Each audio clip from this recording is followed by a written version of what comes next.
Whatever turns you on, Wayne. Yeah. Okay. All right, so let's get started.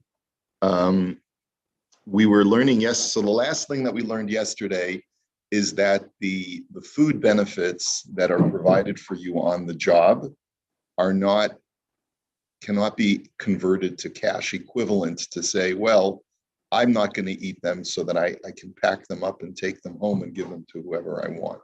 It's not a fringe benefit. You only acquire it once you put it in your mouth. And before you put it in the mouth, it belongs to the employer, who is only giving it to you so that you can have a better work experience, but not so that you can take the food with you. And I assume that there probably are other extensions of this in the real workplace, I would imagine. Then, of course, the Imrei Yaakov had said that whatever you negotiate with the balabayit, with the employer, can be negotiated. It's like if you ask him in advance, can I take this tray of cookies home? And he says yes. So then, of course, it's not a problem. But you can't make those assumptions just because he puts them out for you to eat during the workday. Okay. So laha achila pikiyei amir. One of the things that we saw yesterday. What time did you start? Hello. What time did you start? Did you just start now? Because I feel like I've been in the middle of a lesson. We just started now. We just literally started a minute ago. Okay, but I was just reviewing what we had seen yesterday. Okay, so we're up to Kuf Lamed Aleph in the Imrei Yaakov Lahachila Pikei Amir. That there is a halacha that even though you're not allowed to muzzle an animal, but you are allowed to economize on how much the animal is going to eat from your crop by what?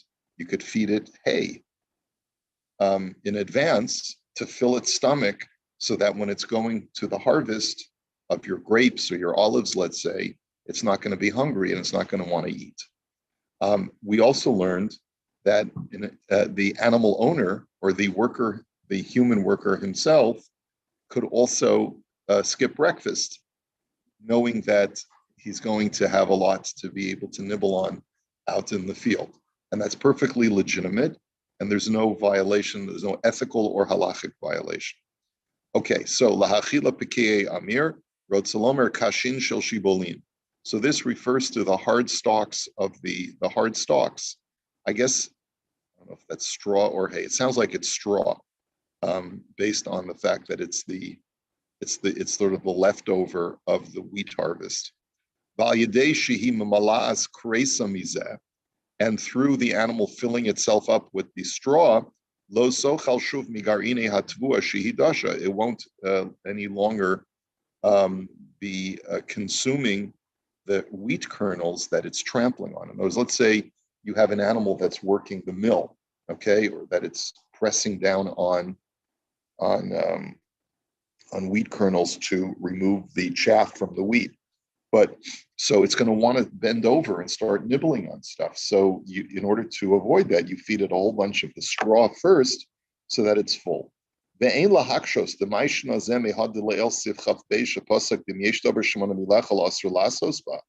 says, don't ask me the question that perhaps why is this any different from the prohibition that we learned before, that if there's anything that's preventing the animal from eating, like a thorn in its mouth, then you're not allowed to work with the animal. And similarly, if the animal can't eat because it's too thirsty, you have to give it to drink, right? The reason why it's different here, the reason is because even though effectively you're preventing the animal from eating, but you're feeding the animal in order to prevent it from eating. The Torah only doesn't want you to prevent it from eating, okay? But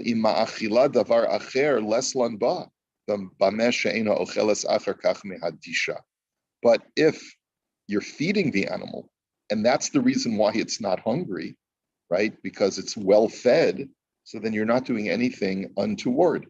You're just making sure that it's got the cheap straw instead of the expensive stuff that it's trampling on. Okay. Next. By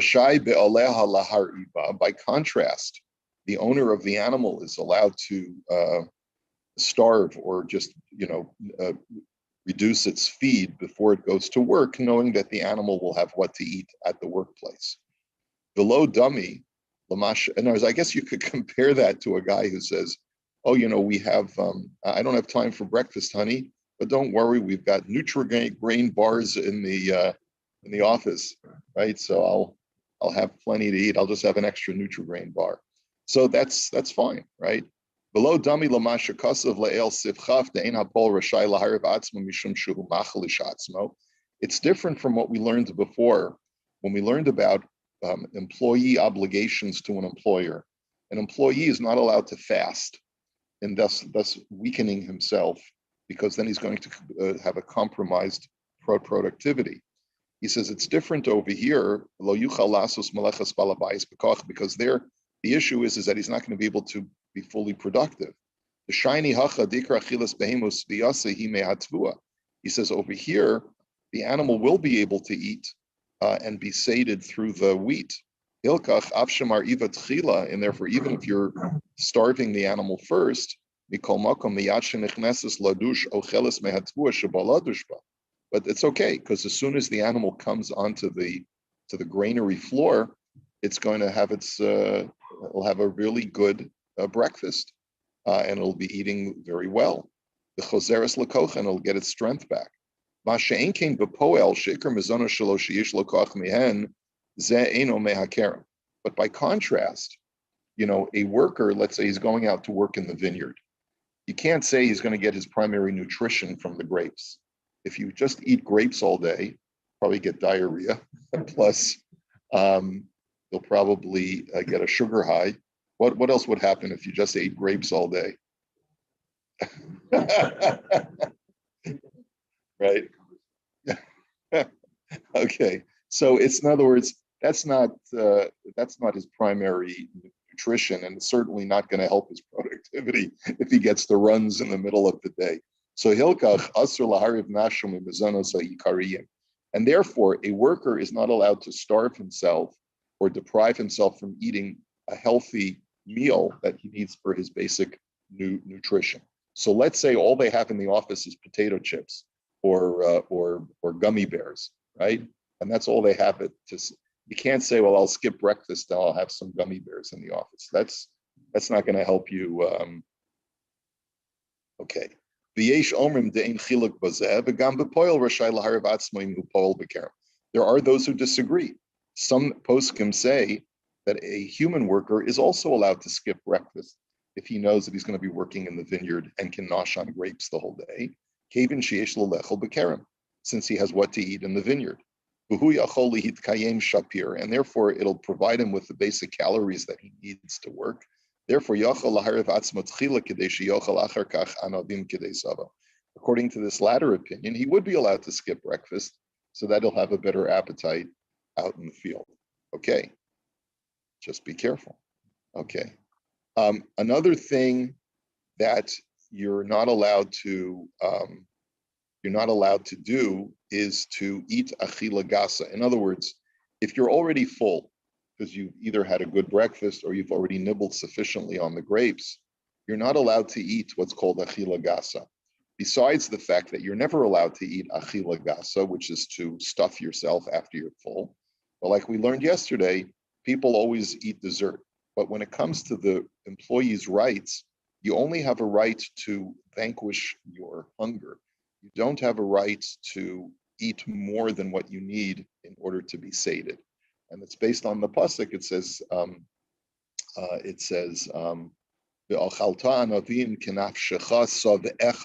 that you have a right to eat the grapes as much as you want to provide you with being sated, to fill you. But once you're full, you're not allowed to eat more, which of course it could be potentially subjective depending upon each person's, desire versus appetite, but you really have to really consider carefully.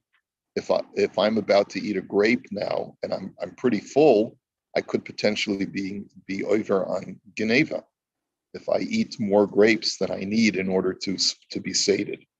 He says, "V'lav davka kishochel harbi min hadavar she'osa eitzel habalabayis." It's not specifically talking about a case where he's eating a lot of the balabayas's grapes out in the field. But let's say you come to work and you had a really full breakfast. You had 3 eggs and you had toast and you had all the things that you needed to have a really, really filling breakfast. You get to work, you're not hungry. But then you go to the vineyard, you see all of these delicious looking grapes. So halachically, you're not allowed to start nibbling on those grapes until your stomach starts growling. And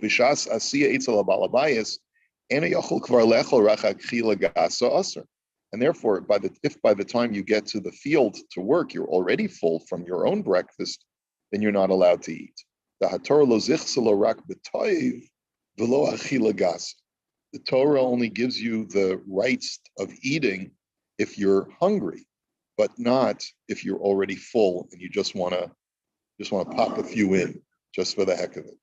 Okay, achila gasa. So you're not allowed to eat achila gasa, which is more than your fill.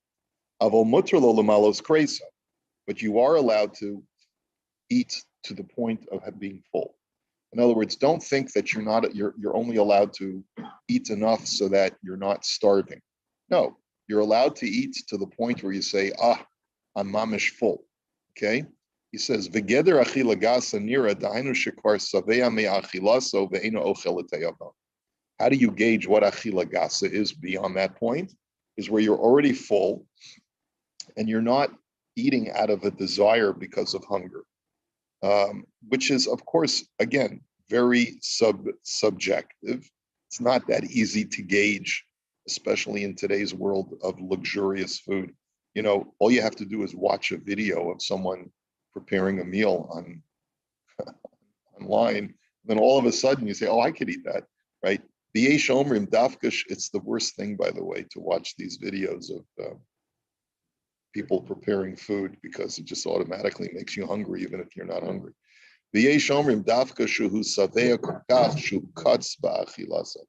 Some people say that the definition of achila gasa is where you mamish don't, like it makes you feel bad when you eat. Like, oh, I can't believe I'm eating this, right? That's achila gasa, but anything less than that would not be achila gasa. So there's even a machlokus as to what the definition of achila gasa is, and beyond that, it's a very subjective measurement as to how do you determine whether you're full? Because, like we said, there's always room for more, right? Gasa means broad or wide. We have the term behema daka and behema gasa.